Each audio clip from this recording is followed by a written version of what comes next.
Sud Radio, les clés d'une vie, Jacques Pessis. Les clés d'une vie, celle de mon invité. Le spectacle est parfois une petite famille. Vous en êtes l'exemple type, le patriarche qui veille afin que tout tourne aussi rond qu'une piste. Et paradoxalement, au quotidien, chez vous, ce n'est jamais le cirque. Bonjour Alexis Grus. Bonjour Jacques. Alors, les Folies Grus sont à Paris l'hiver, à Béziers l'été. C'est un événement à chaque fois. C'est le cirque à l'ancienne et c'est la compagnie Alexis Grus. Donc, on va raconter les Folies Grus, mais on va aussi raconter le parcours d'Alexis Grus et de sa famille. Parce que en cette période de Noël, le cirque, c'est une tradition. Oui, c'est formidable. Alors, on va le faire à partir des dates clés. La première que j'ai trouvée, elle ne vous concerne pas directement, mais indirectement.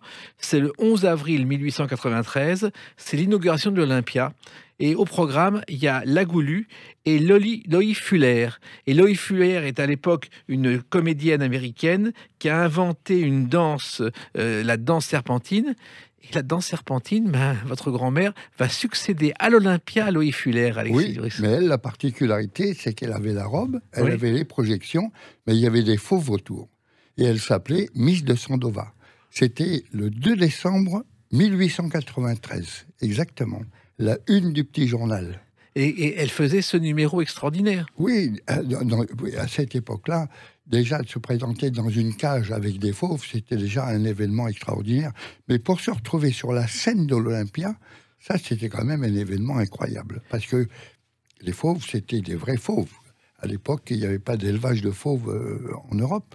Tout venait d'Afrique. Et ça, c'était un événement extraordinaire. Il fallait les dresser. Il faut dire que l'Olympia est née parce que les montagnes russes qui étaient à cet emplacement étaient une salle de spectacle en bois.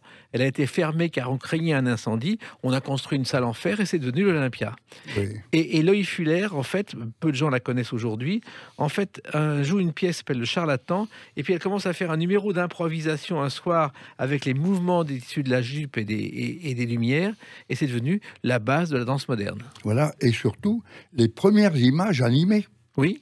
Car c'était une vraie projection, c'était à l'aide d'une lanterne magique qui fonctionnait avec une flamme peut-être à l'huile ou à un produit quelconque, qui se reflétait dans un miroir avec une loupe grossissante dessus, et on passait des plaques de verre d'un côté et de l'autre en alternance, et les plaques de verre étaient peintes à la main.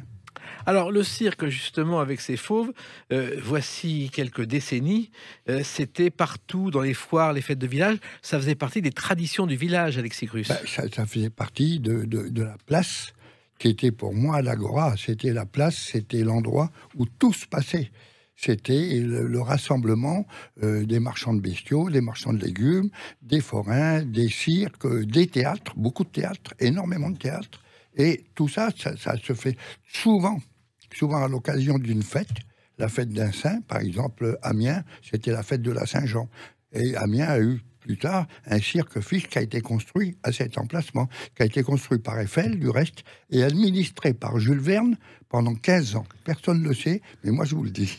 Et je vous crois. Alors il faut savoir que souvent, le cirque, ce sont des familles. Il y a les Bouglione, les Medrano et les Grus. Vous êtes, je crois, la 6e génération des Grus, Alexis Grus. Oui, mais depuis peu de temps, je suis l'arrière-grand-père. Donc la 7e génération est arrivée, mais il y en a un qui est arrivé avant l'autre, il y a 2 ans. Il s'appelle Oscar, et il est né il y a 2 ans à peu près, et l'autre est né il y a 2 semaines. C'est fou, hein. Et il s'appelle Tristan. Alors, Tristan et Oscar, c'était tout un programme.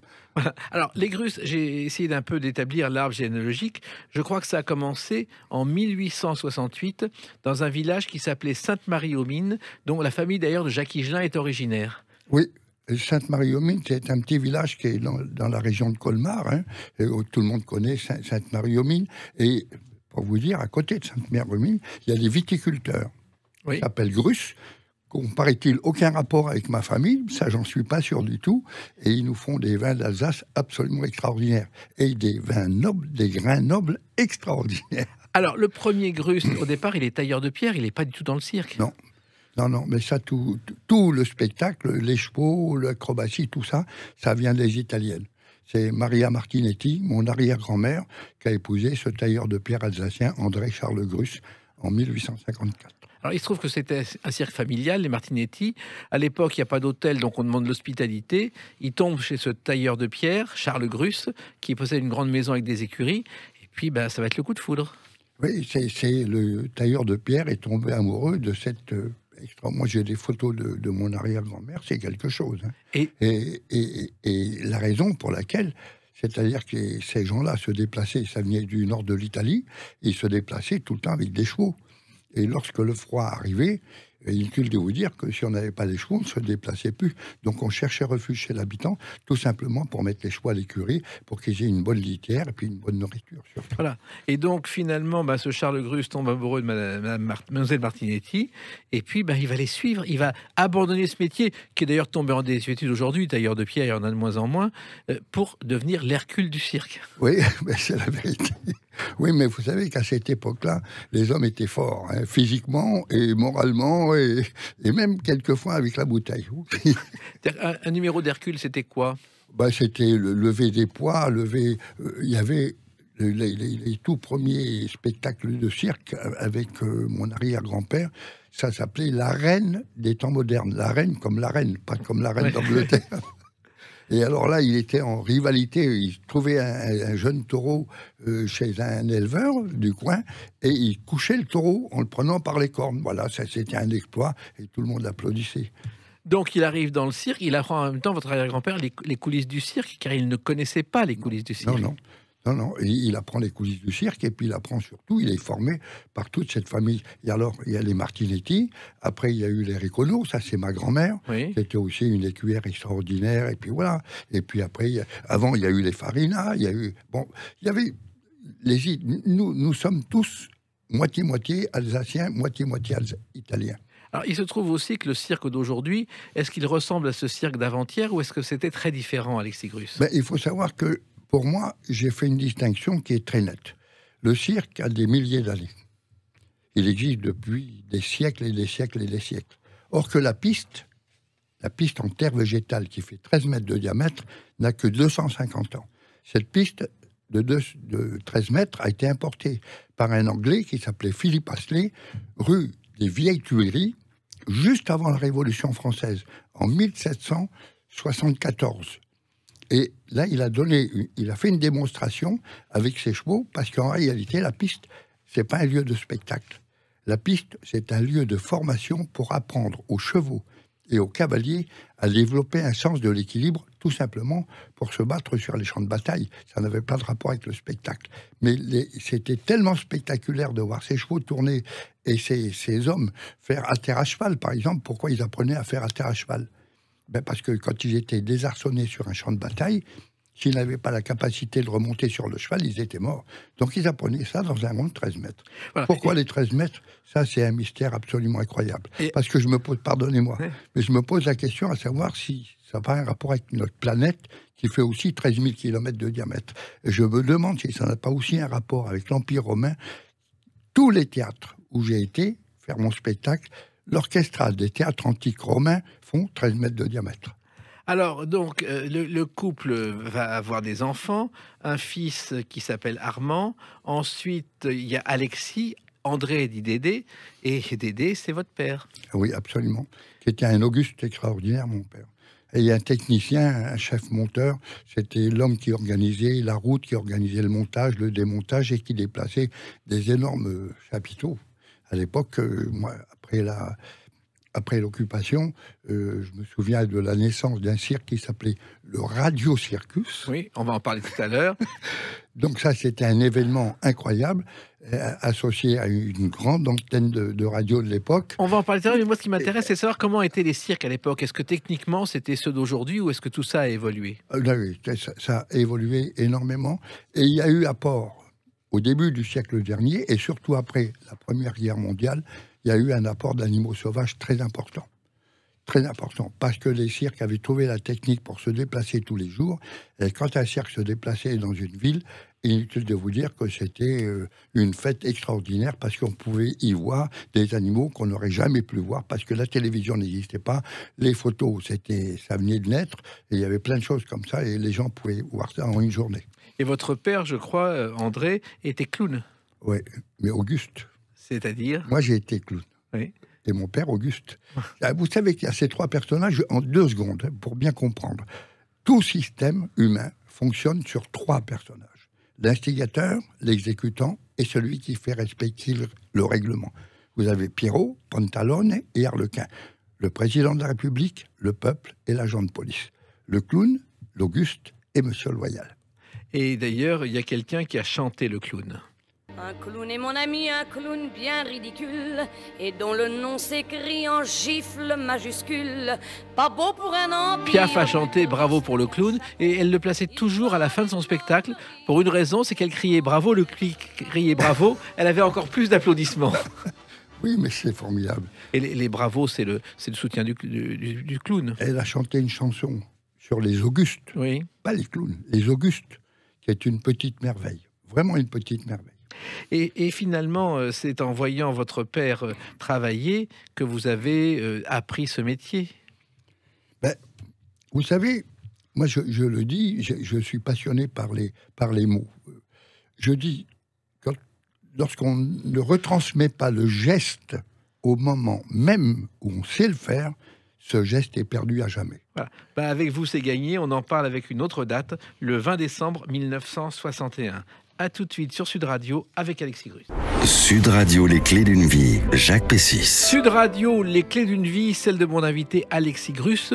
Nous parlerons tout à l'heure des Folies Grus qui triomphent actuellement à Paris dans le Bois de Boulogne et qui triomphent l'été à Béziers. Mais on revient à une date importante, 20 décembre 1961. C'est la première de ce spectacle dont vous allez entendre la pub.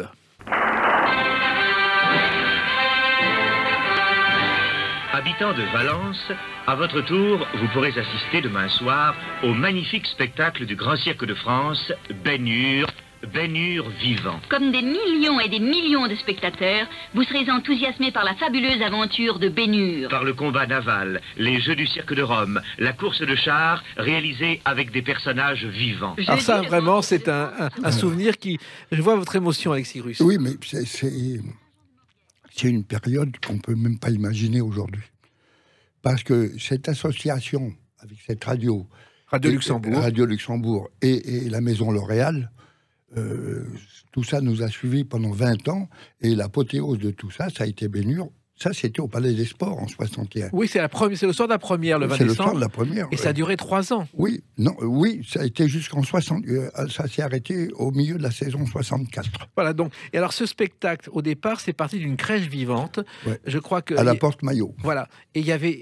Je crois que c'est vous ou votre père qui a dit, mais ça, ce serait le début d'un grand spectacle. À l'époque, Ben Hur venait de sortir. Le sur film, les écrans. Et donc, il y avait. C'était le début de Ben Hur. Oui. La crèche vivante, c'est le début de Ben Hur du film. C'est le roman de Lewis Wallace. Oui, exactement. Voilà. Avec le film de William Wyler, avec Charlton Heston. Exactement. Et Et puis- donc, pardon ? Et donc, le spectacle est né de ça. Ben oui, il est né de cette idée. Et donc, bien sûr que Luxembourg a tout de suite adhéré, parce que nous, on avait les chevaux, on avait le savoir-faire, on avait tout ce qu'il fallait. La course de charge, moi, je l'ai faite pendant 4 ans, pratiquement. C'était un événement à chaque spectacle, et quelquefois 2 fois par jour. C'est-à-dire que c'était un cirque itinérant qui proposait chaque soir Ben Hur sur scène. Oui, avec le combat des galères, avec bien sûr toute la partie religieuse de la crèche au début, le combat des galères. Après, il y avait bien sûr la course de chars, mais c'était surtout la grande période des jeux du cirque, où il y avait Esther qui était là, attachée au milieu de la cage des fauves. C'est mon cousin Philippe qui faisait Ben Hur à l'époque, qui sauvait Esther. Il y avait la grande histoire de la course de chars et la roue du char qui casse en plein spectacle. Il y avait une cascade qui était organisée, qui était parfaitement bien réglée. Oui, je crois qu'il y avait 180 acteurs. Oui, Je crois que la piste hippodrome pour la course de chars faisait 36 mètres de long. exactement. Et elle a été faite à partir de 4 tonnes et demie de terre. Oui, absolument. Mais c'est un truc de fou. Oui, mais ça se déplaçait tous les jours, ça. C'est là où on a du mal à comprendre. Il y avait un orchestre de 16 musiciens. Il y avait 2 troupes d'acrobates marocains qui faisaient des pyramides extraordinaires. Il y avait les Apollos qui faisaient des pyramides vivantes comme des statues de bronze. C'était vraiment incroyable. Et vous étiez dans ce spectacle avec Sigrus? Ben, moi, je commençais, mon premier rôle, c'était le roi mage, et après, je finissais galérien, deuxième et troisième dans la course de chars, et puis les jeux romains. J'ai fait la poste pendant 4 années sur des barbes arabes, des chevaux barbes arabes, sont des chevaux extraordinaires, et voilà, sur lesquels j'ai travaillé pendant toute cette période-là. Mais c'est une chose peu imaginable aujourd'hui. Il y a eu Robert Hossein qui l'a monté pour 6 jours au Stade de France, mais on ne peut plus monter ça en tournée. Oui, mais vous imaginez, et pas seulement en France. Hein. Moi, j'ai une séquence avec Bénur, quand on a fait la Belgique, avec Bénur, et Luxembourg, bien sûr, et L'Oréal, bien sûr. On passait dans la zone flamande, et toutes les voix, il n'y avait pas Paul-Émile Débert, il y avait François Mestre, il n'y avait que des voix de la comédie française, hein, c'était pas n'importe quoi. Et l'orchestre de Radio Luxembourg, je crois que c'était Gaston Poulet qui le dirigeait. Gaston Poulet, la musique était de Maurice Thirier, qui était un compositeur de musique de film formidable. Et puis, quand on passait dans la partie flamande, parce que c'était tout en playback. Oui. Et donc, les voix, nous, on jouait Bénur en flamand. C'était très, très drôle. Oui. D'ailleurs, il y avait les grandes villes et les petites villes. Et quand on est dans une petite ville, ne pouvait pas venir vous voir, parce que c'est un grand spectacle, il y a des cars qui étaient loués, qui allaient chercher les spectateurs et qui les ramenaient, ce qu'on ne peut pas imaginer aujourd'hui non plus. Écoutez, moi, j'ai vu des salles, mais bourrées, comme on dit dans notre langage du spectacle, bourrées. Une salle bourrée. C'était bourré tous les jours. Pendant 3 ans. Encore une fois, on l'a totalement oublié, ce Bénur. Oui, mais parce que ça a été refait. Et pas refait. On ne refait pas les choses. Les choses se font parce qu'elles ont une raison d'exister. Ça a commencé par la crèche, ça a commencé avec la sortie du film. Et puis il y a eu cette suite avec cet encadrement formidable de ces deux grandes maisons, et puis un savoir-faire aussi de mon oncle et de mon père, absolument incroyable. Alors, un soir, vous êtes à Annemasse, je crois, et puis vous décidez d'aller voir le cirque Bouglione à Genève, oui. Et là, il y a une jeune fille sur un film. On est en 62, je vois à quoi vous faites allusion. Oui, alors de Bénur, je descends de mon char, oui.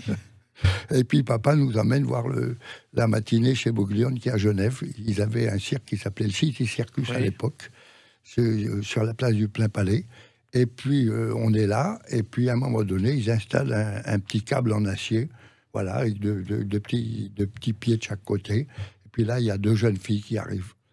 Et puis il y en a une, pour vous donner l'exemple, ça m'a rappelé, quand j'ai vu Gypsy pour la première fois sur le fil, je ne savais pas qui c'était d'abord, je me suis revu avec les dessins animés de Tex Avery. Avec le loup et l'œil. Le loup, l'œil, le marteau, la langue qui tourne, les yeux qui s'allongent. C'était une séquence absolument incroyable. Donc coup de foudre. De foudre, mais je ne sais pas qui c'est. Oui. Donc, à la fin du spectacle, M. Bouglione, Firmin Bouglione, le papa de Gypsy, nous invite à boire le café, papa, maman, les enfants, la bonne et moi, comme disait l'amoureux. Et qui nous sert le café à table? La demoiselle que j'ai vue sur le fil. Voilà. Alors je l'ai embrassée dans l'hiver, parce qu'on s'écrivait. Oui. On s'envoyait des faire-part pour se téléphoner. Il n'y avait pas pour les télégrammes, ça ne marchait pas. Un avis d'appel téléphonique que je prenais à ma charge, parce qu'il fallait dire si on payait ou pas. Puis j'allais dans la cabine de téléphone, et puis j'attendais des fois toute la journée, parce que des fois, elle oubliait de m'appeler. Ou elle avait pas reçu le billet. Voilà. Ça a duré 8 ans comme ça. 8 ans de fiançailles, oui. Avec une Bouglione, c'est pas rien. Ah oui. Alors, il faut savoir que gypsy, au fait, c'est un mot anglais qui signifie gitan, et ce terme se réfère à la croyance erronée selon laquelle les Roms seraient originellement venus d'Égypte. C'est possible. C'est possible. Alors, effectivement, elle va devenir votre femme, elle est toujours votre femme, et elle s'est spécialisée dans un numéro de dressage de petits chiens. Oui. Ben oui, qu'est-ce que les nuls n'est parfait, il faut bien... Mais c'est pas si simple, les petits chiens. Mais c'est très... Non, parce qu'elle a une particularité, c'est qu'elle a une passion folle du spectacle et de la piste en particulier. Parce que je ne pense pas qu'il y ait une femme dans le domaine du spectacle, quoi qu'il en soit, qui ait fait autant de choses différentes. J'aime pas employer le mot numéro, parce que c'est un numéro qui veut rien dire. Justement, ça revient à la période de notre rencontre avec la radio. C'est-à-dire qu'un jour, Luxembourg parraine le cirque Grus, et on présentait les attractions, qu'on appelait attractions, par des chiffres sur le bord de la piste. Alors, il y avait une pin-up qui passait avec un chiffre, le 1, le 2, le 3, le 4, et on se renseignait. Toi, tu es quel numéro, toi? Alors, je suis le numéro 9, je suis le numéro 8. Et bien sûr que plus on avançait dans l'ordre, et plus les chiffres montaient, plus le numéro était fort, parce que ça allait toujours crescendo. Celui qui passait numéro 3, c'était un petit numéro. Et justement, savoir tout faire, c'est aussi le rôle de quelqu'un qui travaille dans un cirque. Vous savez tout faire, Alexis Grus. On ne sait pas tout faire. Moi, je sais que je suis un élève permanent où j'essaye d'apprendre tout le temps. Quel bonheur de pouvoir faire. Moi, je vois dans ce spectacle-là, on en reparlera après si vous voulez, oui. des petites séquences avec ma petite fille et tout. C'est des moments absolument incroyables. Mais en même temps, on dit toujours que les gens de la piste sont capables aussi bien de faire de la musique que de faire le clown, que de faire l'acrobate. Les familles de cirque, c'est ça, Alexis Grus. Normalement, ça devrait être ça, mais ça n'a pas toujours été le cas. On ne va pas commencer à... Vous savez, vous avez raison de dire ça, parce que je parle de cette philosophie, moi, et j'ai trouvé cette formule intéressante. Ne pas reconnaître le talent, c'est favoriser la médiocrité. Quand les gens sont bien, il faut le dire. Ça, c'est très important, dans tous les domaines que ce soit. Quand c'est moins bien, c'est pas la peine d'en parler, ça s'arrangera tout seul. Voilà. Et il y a d'autres choses plus importantes à évoquer. On en parle avec une autre date, le 24 janvier 2001. À tout de suite sur Sud Radio avec Alexis Grus. Sud Radio, les clés d'une vie, Jacques Pessis. Sud Radio, les clés d'une vie, celle de mon invité Alexis Grus. Nous évoquerons tout à l'heure les Folies Grus, une affaire de famille qui est à Paris pour l'instant et qui est l'été à Béziers. Mais là, on revient à une date importante, 24 janvier 2001. 2001, oui, c'est ça. Je situe l'action Monaco. Et vous recevez au Festival du Cirque un clown d'or, oui, qui est l'équivalent des Molières et des Césars pour les comédiens. Oui, c'est la récompense suprême. Parce que c'est nos pères qui décident. C'est nos maîtres. Un jury composé de... Bien sûr, bien sûr. Qu'est-ce que vous pouvez recevoir comme meilleure récompense que celle des autres? La reconnaissance, c'est quelque chose de fondamental dans tous les métiers, et dans celle-là. Et puis remis par son Altesse Sérénissime, le Prince Régnier. Vous avez raté une date. C'est l'hiver 2099. On en parle tout à l'heure. Parce que celle-là, elle était juste avant, parce que... Non, mais on va en parler tout à l'heure. C'était une suite formidable. Oui, mais je sais, en fait, l'hiver 99, on parle-en tout de suite, c'est la tempête. C'est la tempête. 26 décembre, tout est détruit et le cirque est détruit. Oui, oui, et il n'y a plus rien. Il n'y a plus rien du tout. Vous étiez à Paris? Oui, on était dans le bois de Boulogne, toujours. Allée de la Reine Marguerite, c'était à côté d'un centre équestre qui s'appelle l'Étrier. J'avais des chevaux qui étaient dans le gîte. Parce que j'ai toujours eu beaucoup de chevaux. À l'époque, j'en avais une 50aine quand même. Tous les chevaux étaient en plein air. Et donc, il a fallu reconstruire? On a reconstruit. Vous savez, tout seul, on ne fait rien. C'est les autres. Et moi j'ai eu quelques coups de main. Quelle reconnaissance pour Raymond DeVos qui m'a fait faire Drucker. Quelle reconnaissance pour Michel Serrault qui m'a fait faire Drucker. J'ai fait Drucker, et à chaque fois que je faisais Drucker, ça s'arrangeait avec les assurances, ça s'arrangeait avec les banques, ça s'arrangeait avec le livreur de fioul. Donc ça a arrangé. Donc ce clown d'or 2 ans plus tard, c'est presque la revanche, c'est le bonheur. Oui, c'est le bonheur absolu. Et j'ai toujours voulu le partager avec ma famille. Ça n'a jamais été quelque chose dont j'ai voulu m'approprier. Il y avait mon oncle dans les années 75, parce que le festival a commencé, comme nous, à Paris, avec Sylvia en 74. Et l'hiver 75, c'est mon oncle Alexis Grus qui l'avait reçu. Exactement. Alors, il faut savoir que ce festival, le Prince Régnier l'a créé. À un moment, le cirque se portait pas très bien. Et d'ailleurs, au début, il y avait personne ne voulait venir, personne n'y croyait, et c'est devenu une référence absolue que Stéphanie poursuit aujourd'hui. Oui, mais ça, il faut reconnaître les choses comme elles sont. Là, encore une fois, reconnaître la qualité des gens, c'est fondamental, parce que s'il n'y avait plus le festival de Monte-Carlo aujourd'hui, il ne reste plus grand-chose en cirque aujourd'hui. C'est une vraie référence. Il y a le cirque CNI en Suisse, il y a le cirque Krone en Allemagne, le cirque Toni en Italie et le festival du cirque de Monte-Carlo. Oui, et Régnier a voulu ce festival parce qu'il adorait le cirque, il le connaissait. Je suppose que vous en avez parlé avec lui.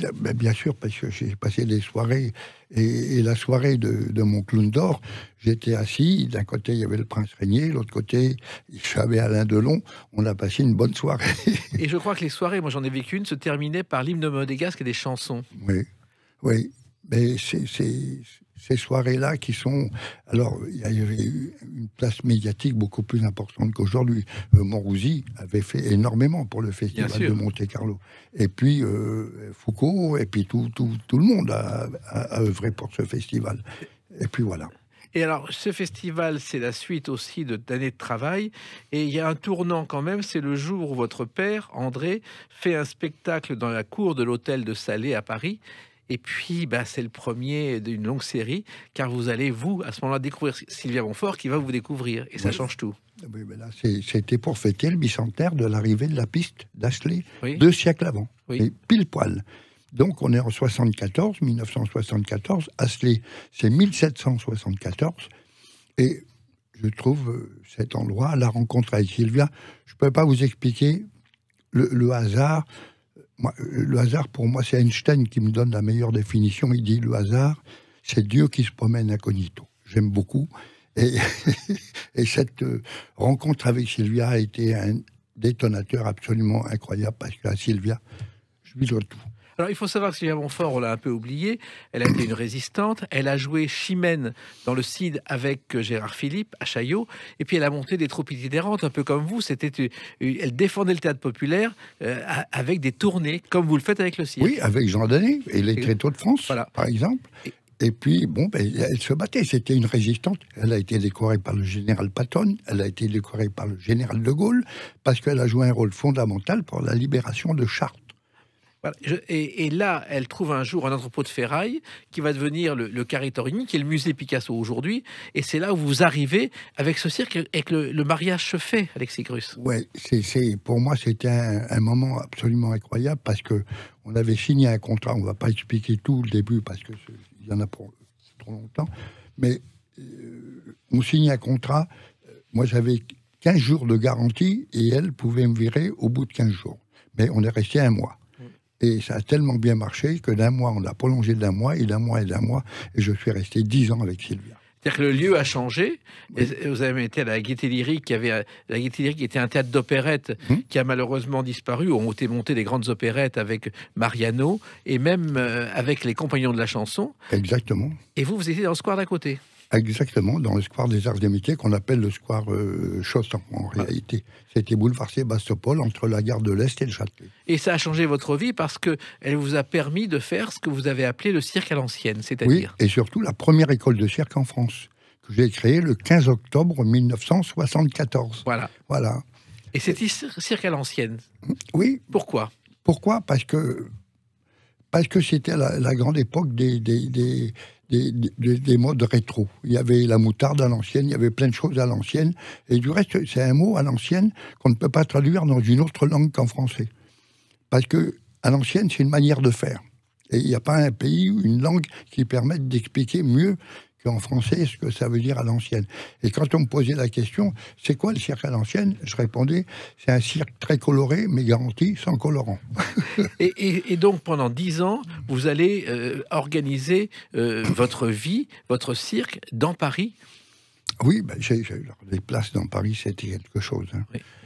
Et Sylvia a joué un rôle fondamental, parce que personne n'aurait accepté que j'installe mon chapiteau avec les chevaux. J'avais des éléphants. Oui. Vous voyez, les éléphants dans l'hôtel Salé. J'avais mon éléphant, Tofi, qui logeait dans l'hôtel Salé. Et elle rentrait par les portes de derrière, et puis elle passait dans le spectacle, elle ressortait. Il y avait une anecdote formidable à l'hôtel Salé, c'est que mon père, qui faisait l'Auguste avec moi dans le spectacle du cirque, on avait calé les horaires et les passages de l'entrée comique avec mon père, parce qu'il jouait avec Sylvia Montfort au Carré Torigny dans la robe d'Anna. Pourquoi la robe d'Anna ne veut pas redescendre ? Et c'était les débuts de Giraudot. Giraudot, Sylvia Montfort et mon père en montreur de foire et tout ça, c'était formidable. Et alors, il y a aussi, à cette époque-là, à la télévision, une émission qui se termine et dont le générique est resté mythique.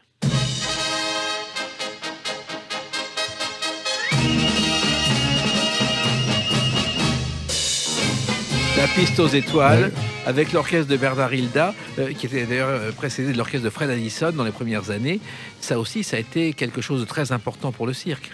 Ça a été parce que c'est la naissance alors, le paradoxe, c'est qu'en même temps, plus les gens regardaient le cirque à la télé, moins on avait de monde dans les salles. Parce que ça a été le début, Oui. malheureusement, parce que tout a changé. Et nous, on n'a pas eu le réflexe, enfin moi à l'époque, c'était pas moi qui m'occupais de tout ça, mais je pense qu'il n'y a pas eu le réflexe d'adaptation rapide, parce que ça a été tellement vite le montage. La piste aux étoiles, c'est resté pendant 20 ans l'émission numéro 1 de TF1, qui était la seule chaîne qu'il y avait en France. Voilà, présenté par Pierre Tchernia, avec Roger Lanzac. Avec Roger Lanzac. Et puis il s'est produit un autre déclic très important un jour. C'est une rencontre avec Jacques Lang. Ça, c'est la suite. C'est la suite de la culture. Parce qu'il faut savoir que quand j'ai rencontré Sylvia Montfort en 1974, le cirque dépendait du ministère de l'Agriculture. Oui. Et Sylvia me dit, mais comment c'est pas... Et là, elle a fait toutes des démarches, grâce aussi à l'ouverture de l'école que j'ai faite la même année, en 74, et on a eu un regard du côté de la culture. Et là, on est passé de l'agriculture à la culture. Et Jacques Lang est arrivé comme ministre, et un jour, il vous a reçu dans son bureau pour vous faire une proposition. Oui. Eh bien, la proposition, une des plus belles propositions, est le rêve que je voulais, parce que je voulais redonner au cirque justement cette place qu'il mérite, au même titre que le théâtre ou que tous les autres, que la grande musique ou toutes les autres formes artistiques. Je voulais avoir... moi, je voulais être un peu la comédie française du cirque, le conservatoire, celui qui pérennisait les choses, parce que notre famille était capable de faire ça. Nous, notre spécialité, elle est liée forcément au théâtre, parce que c'est l'arrivée des saltimbanques avec Astley, et puis l'arrivée aussi des chevaux avec... Franconi et toute la suite. Donc vous êtes devenu, grâce à Jacques Lang, cirque national, Oui. c'est-à-dire C'est-à-dire un cirque qui était un cirque d'État, mais avec une particularité, c'est que j'avais une liberté d'expression, parce que à l'époque, en dehors... Vous savez, le cirque a toujours fonctionné avec des producteurs de cirque. Et un producteur de cirque, il engage des artistes venant du monde entier.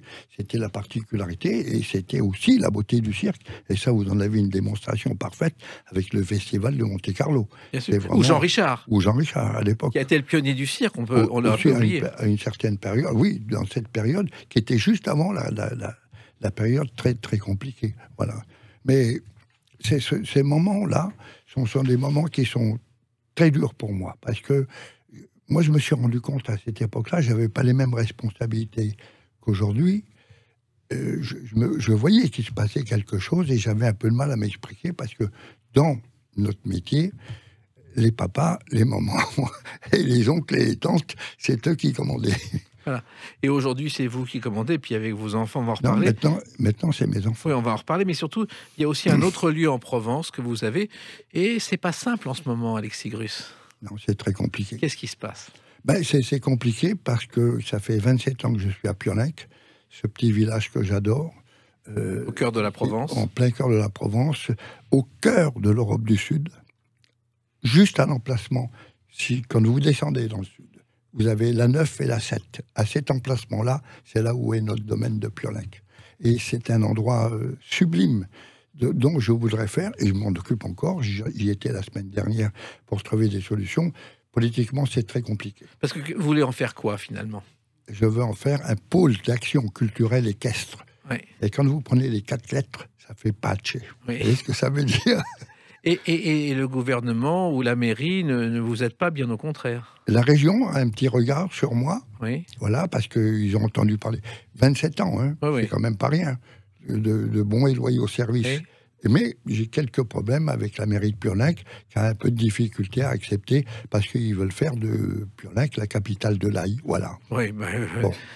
Pour faire arrêter les touristes, c'est un peu plus compliqué. Et donc, vous menez ce combat et vous allez le gagner comme les autres. En tout cas, il faut qu'on vous aide à le gagner. Oui, mais oui, vous allez m'aider, ça, j'en suis sûr. Parce que finalement, c'est ridicule, cette histoire-là.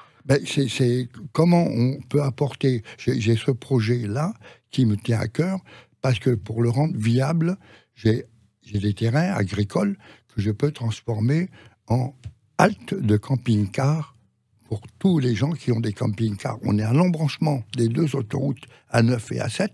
Comment voulez-vous ne pas avoir la possibilité de vous attendre, de vous arrêter quelques jours? Halte, hein, c'est pas un terrain de camping, c'est une halte où vous pouvez aller visiter les caves et tout ça dans le département, et puis pouvoir assister à des spectacles, pour m'associer avec le Festival d'Avignon, mettre des salles de spectacle à leur disposition. Il y a énormément de choses à faire. Et je suis sûr que vous les ferez. En tout cas, le message est passé. Voilà. Tant pis pour ceux qui ne veulent pas. Je suis sûr que vous y arriverez et on vous y aidera. Merci. Et on va maintenant évoquer une autre date importante, le 18 septembre 2021. À tout de suite sur Sud Radio avec Alexis Grus. Sud Radio, les clés d'une vie, Jacques Pessis. Sud Radio, les clés d'une vie, celle de mon invité Alexis Grus. 18 septembre 2021, première des Folies Grus à Paris, un nouveau spectacle. Et c'est une tradition depuis des décennies de vous retrouver dans le bois de Boulogne avec un chapiteau et un spectacle familial. Oui, mais ça, c'est la nouvelle génération. Moi, je dis toujours, il y a un moment donné, il faut, je l'ai dit dans le début de l'émission, transmettre le geste au moment même où on sait le faire. Si on ne le fait pas à ce moment-là, on perd beaucoup de choses.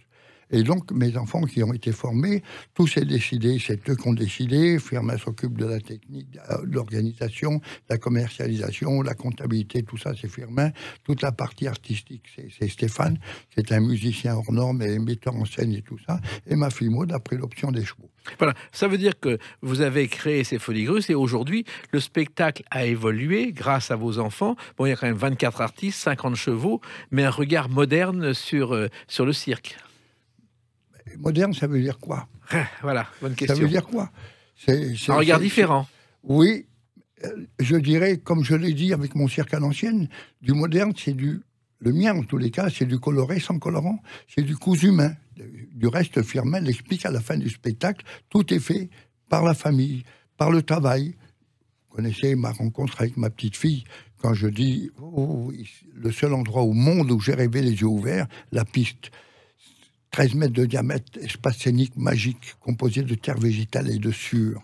Et là, à un moment donné, ma petite fille me bouscule et me dit, qu'est-ce que tu fais, papy? On est en plein spectacle. Je dis, on est en plein spectacle? Oui, mais j'étais en train de rêver. Justement, j'étais en train de rêver, et le spectacle vivant, ça sert à ça. Non, papy, il faut pas rêver, elle me dit. Elle a 6 ans, hein, elle est toute petite. Et là, je lui dis, mais tu connais ma définition de l'art? Elle me dit, oui. Ça, c'était pas prévu, parce que normalement, c'est moi qui le dis. Puis un jour, elle l'a dit avant moi. Oui, Papy Junior. Et elle m'appelle Papy Junior. Ta définition de l'art, c'est le travail effacé par le travail. Voilà. Et tu as raison. Le travail, justement, alors il faut savoir que vos enfants, depuis pratiquement leurs très jeunes années, ils sont sous le chapiteau avec vous. Il y a des émissions de télévision d'il y a 20 ans où ils sont déjà là. Oui, mais ils sont depuis le tout début. Et c'était la destinée d'un Grus, c'est de poursuivre l'aventure. C'est de poursuivre, c'est de pérenniser les choses. Il faut bien. C'est le seul moyen. Moi, j'ai ma petite citation qui dit que la main permet de manifester la pensée sur la terre. Si on n'a pas cette conjugaison entre le cerveau et la main, moi, je ne suis pas pour le virtuel. Le virtuel, c'est un autre truc. Il n'y a pas le toucher. Quand il n'y a pas le toucher, il n'y a pas le contact. Et pas le contact, c'est embêtant. Alors, au départ, les Folies Grus, c'est arrivé il y a des années à Paris. Ça devait être peut-être pour quelques années, mais c'est devenu une tradition. C'est une tradition parce que, justement, on est dans une période de folie. On est dans une vraie période de folie. Qui est capable de dire ce qu'on va être demain? Là où, surtout aujourd'hui, c'est très compliqué. Donc, je pense qu'on n'a jamais pensé un seul instant que ça allait s'arrêter. Et on travaille tous les matins. Pendant le confinement, on est presque resté 2 ans, hein, oui. En fermant les portes. C'est quand même pas rien. Et c'est grâce à Béziers, grâce à M. Ménard, je m'excuse, parce que quand c'est bien, il faut le dire aussi, qui nous a tendu la main, qui nous a donné un terrain, et on est resté 2 mois à Béziers cette année, juillet-août, où on a vraiment, comme on dit vulgairement, cartonné. Avec toutes les règles sanitaires qui nous étaient imposées, les tests, les machins, tout a été fait et on a fait beaucoup de monde. Voilà. Alors, revenons à Folies Grus à Paris, puisque c'est un spectacle de fin d'année et qu'on est en fin d'année. C'est un spectacle familial avec des numéros où les chevaux sont très présents et où toute la famille Grus, avec le sourire, fait des numéros équestres incroyables. Moi, il y a un moment, parce que je suis concerné par ce moment, parce que c'est ma petite fille, Célestine ou Gloria, elle travaille en alternance, qui est tout en haut de la pyramide, et là, je veux que ce soit moi qui les tienne, c'est moi qui assure la sécurité.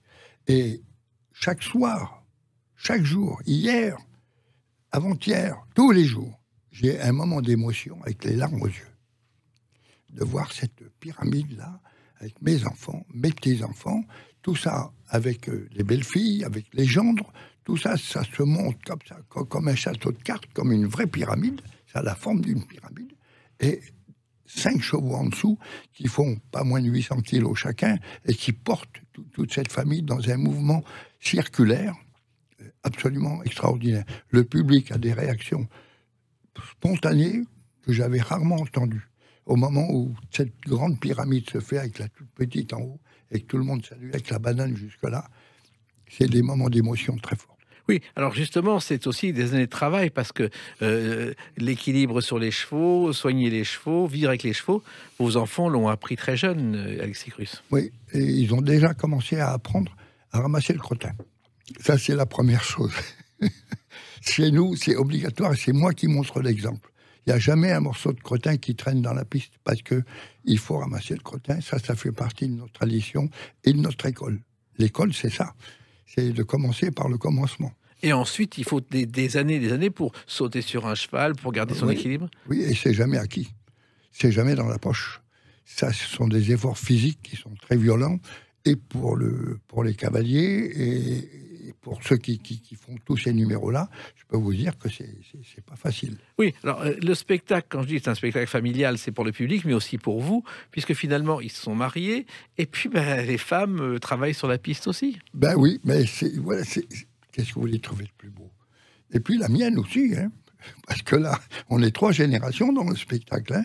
Mamie Junior, elle est là aussi, elle. Oui, c'est-à-dire qu'à la fin du spectacle, au final, tous les artistes reviennent et ils s'appellent tous Grus. Oui, oui, ben qu'est-ce que vous voulez? C'est comme ça, on n'y peut rien. C'est comme les virus. Ça se retransmet aussi. Oui, mais c'est quand même plus sympa. En même temps, vos enfants ont modernisé. Quand je dis modernisé, c'est sur la technologie, la technique. Oui. Aujourd'hui, la 3D existe alors qu'on ne pouvait pas l'imaginer dans le cirque voici quelques années. Non, mais par contre, l'image... Alors j'espère que mes enfants ne vont pas plonger dans cette facilité, ne prendra pas de place chez nous. Parce que moi, je suis pour le spectacle vivant. Je le dis dans mon petit texte du début, que la piste soit fertile en émotions artistiques partagées afin que le spectacle vivant demeure au cœur de notre culture. Si on n'a pas compris ça, tout va foutre le camp. Et il y a aussi quelque chose qui disparaît, sont les animaux sur la piste. Bon, c'est un débat en ce moment. J'espère que ça ne concernera jamais les chevaux. Ben, allez savoir où. On est incapable de dire ce qui va se passer. Mais bon, je suis assez rassuré de ce côté-là. On travaille beaucoup avec mes amis de la garde républicaine, avec mes amis de Cadre Nord de Saumur, pour essayer de s'organiser. Le pôle d'action culturelle équestre qui va être créé, qui va naître, peut-être pas l'année prochaine, mais en 2023, ça c'est sûr et certain que ça va être un lieu de rencontre et de discussion. Les idées ne se combattent que par d'autres idées. Moi, je sais que toutes les conversations que j'ai eues avec ces gens qui veulent tout démolir, qui décapitent les statues, qui voilà. Je dis, mais je me suis retrouvé avec M. Bougrain-Dubourg une fois dans une émission sur France Inter, un matin, et il commençait tout ça. Mais j'ai dit, M. Bougrain-Dubourg, nous sommes votre fonds de commerce.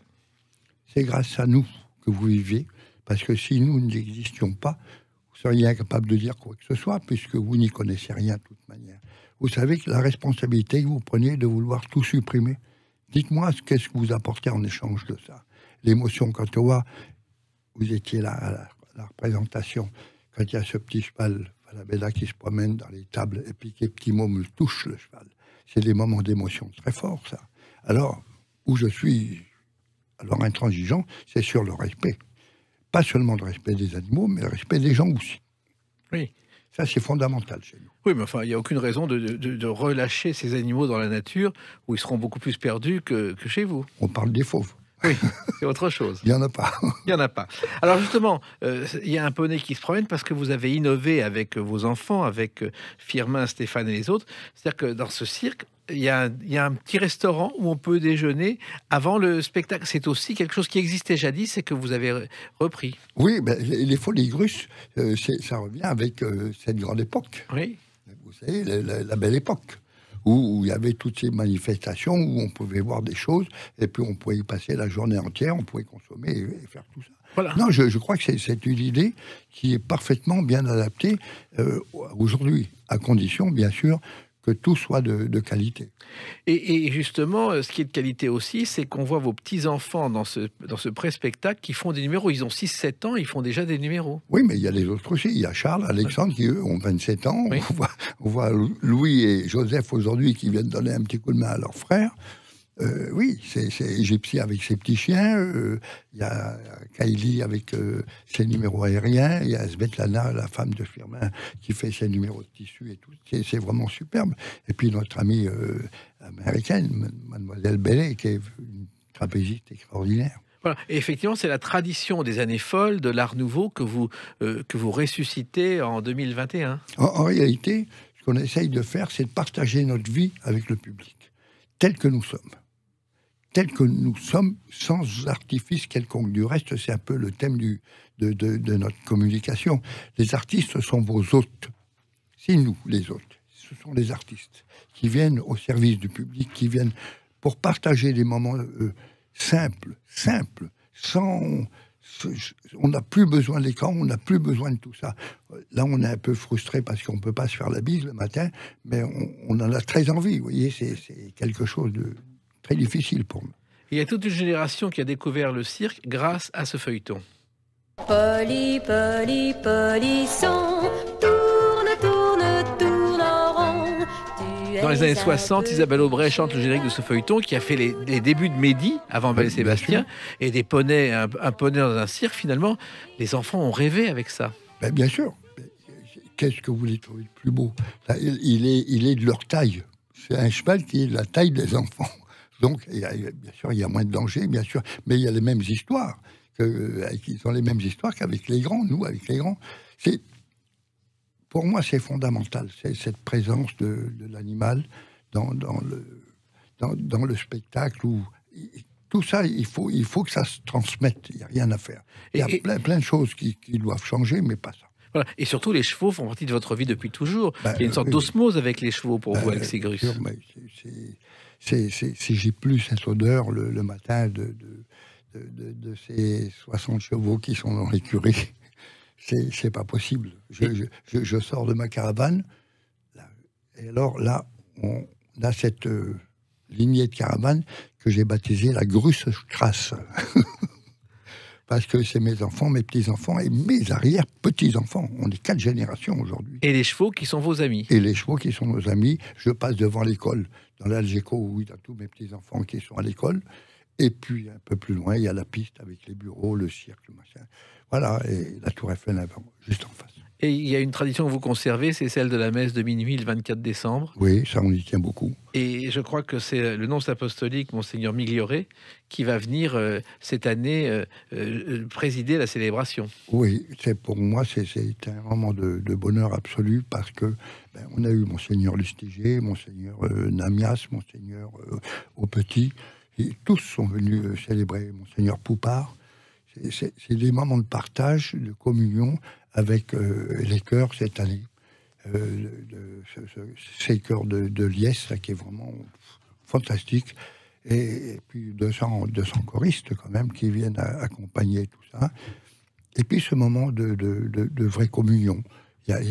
On oublie un peu le côté religieux de cette manifestation. De Noël. De Noël, et c'est vraiment la naissance de quelque chose. Oui, et cette tradition, vous la maintenez comme celle des Folies Grusses, qui sont donc jusqu'en mars à Paris, et qui seront à Béziers cet été. Absolument. Absolument. Et oui, mais parce que voilà, il faut bouger, hein, il faut... Béziers, c'est bien. Je pense que c'est une des bonnes solutions aussi pour mes enfants et mes petits-enfants, et mes arrière-petits-enfants. Et vous êtes toujours là et vous parlez très bien de ce cirque et de votre passion. Donc j'encourage celles et ceux qui nous écoutent à se rendre aux Folies Grusses. C'est dans le bois de Boulogne. Porte de Passy. Porte de Passy. Et vous passerez un moment de joie et d'éternelle enfance. Merci. Et en votre nom, je souhaite un joyeux Noël à celles et ceux qui nous écoutent. Et en espérant que les Noëls futurs soient tout aussi heureux que ceux que nous avons vécus jadis. À très vite. Les Clés d'une vie, c'est terminé pour aujourd'hui. On se retrouve bientôt. Restez fidèles à l'écoute de Sud Radio.